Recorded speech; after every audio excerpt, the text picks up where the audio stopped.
Hi అండి, ఇదిగోండి ఈరోజు నా టిఫిన్ అనమాట.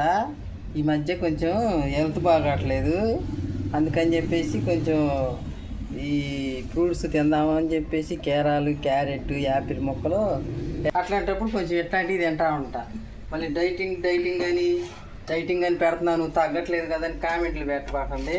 ఇదిగోండి నేనైతే ఇదిగో రాగి జావ కాసుకుంటున్నా. ఒక గంట ఆగి రాగి జావ తాగుతాను. ఇది మా నవ్యాస్ బాబు కోసం అయితే 2 కోడిగుడ్లు ఉడకబెట్టాను. ఇది ఈరోజు నా హాయ్ అండి. చూడండి, మా రోషన్ బాబు స్కూల్ నుంచి వచ్చేదానికే స్నాక్స్ ఏమైనా చెయ్యి మా అమ్మ అన్నాడు. పొద్దున దోశపిండి అయితే మిగిలింది. దీంట్లో ఉల్లిపాయ, పచ్చిమిర్చి, జీలకర్ర, కొంచెం పసుపు వేసుకొని కలిపి పెట్టుకున్నా. ఇదైతే ఇప్పుడు పులిబంగాళాలు వేస్తాను. ఇదిగో చూడండి, నేనైతే బాటలకి వెజ్ పెట్టుకున్నా, ఎక్కువ పడకుండా. రేపు దోశలకైనా ఇదే వాడతాను. ఇట్లాగే అప్పుడు వేస్ట్ కాదు, పొయ్యి మీద పడదు, నీట్గా ఉంటుంది.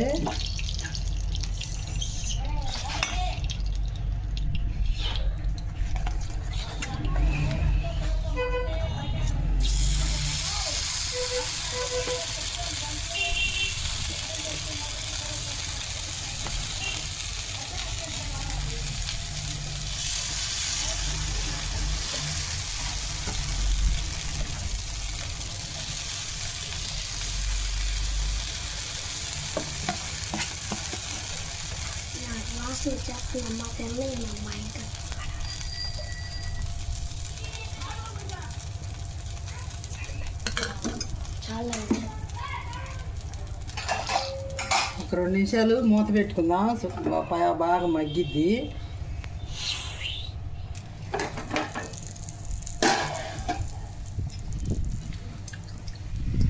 ఇది చూడండి ఫ్రెండ్స్, ఇదైతే ఉడికిపోయినాయి.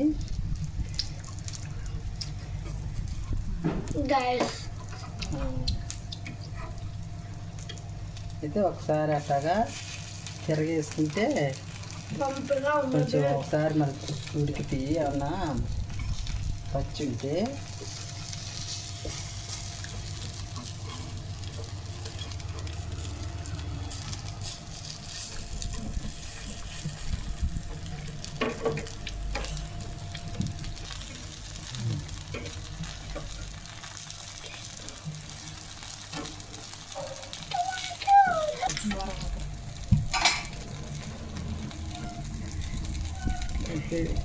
చూడండి, కొంచెం శాఖ ఎక్కువైంది, కొంచెం శాఖ తగ్గించుకుంటున్నా. కొంచెం సన్న మంట మీద లోపల ఉడికిద్ది.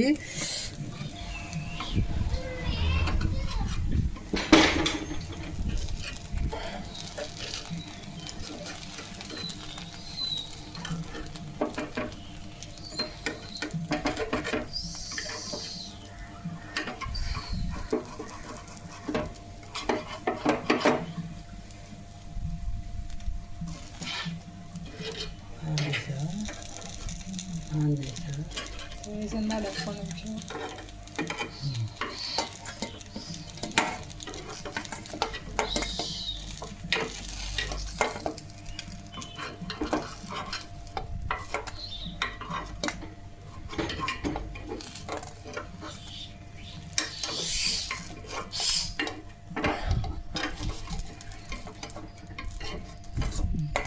చూడండి, మేము ఇప్పుడు చట్నీ వేసుకొని పులిబంగారాల్లో తింటున్నాము, మా రోషను నేను. చూడండి, పచ్చిమిరకాయల చట్నీ అనమాట. ఇది టమాటా పచ్చిమిరకాయల చట్నీ అయితే వేసుకొని తింటున్నాము మేము. చూడండి, చాలా చాలా టేస్టీగా ఉంది. రోషన్ ఎలా ఉంది టేస్ట్? బాగుంది, మొత్తం నాకే అంటే బాగుంది. మా అమ్మమ్మ అయితే ఈ పులి బొంగరాలు నా కోసం చేసింది. లైక్ చేసి, షేర్ చేసి, సబ్స్క్రైబ్ చేయండి. Bye bye. చాలా టేస్టీగా ఉంది. బాయ్.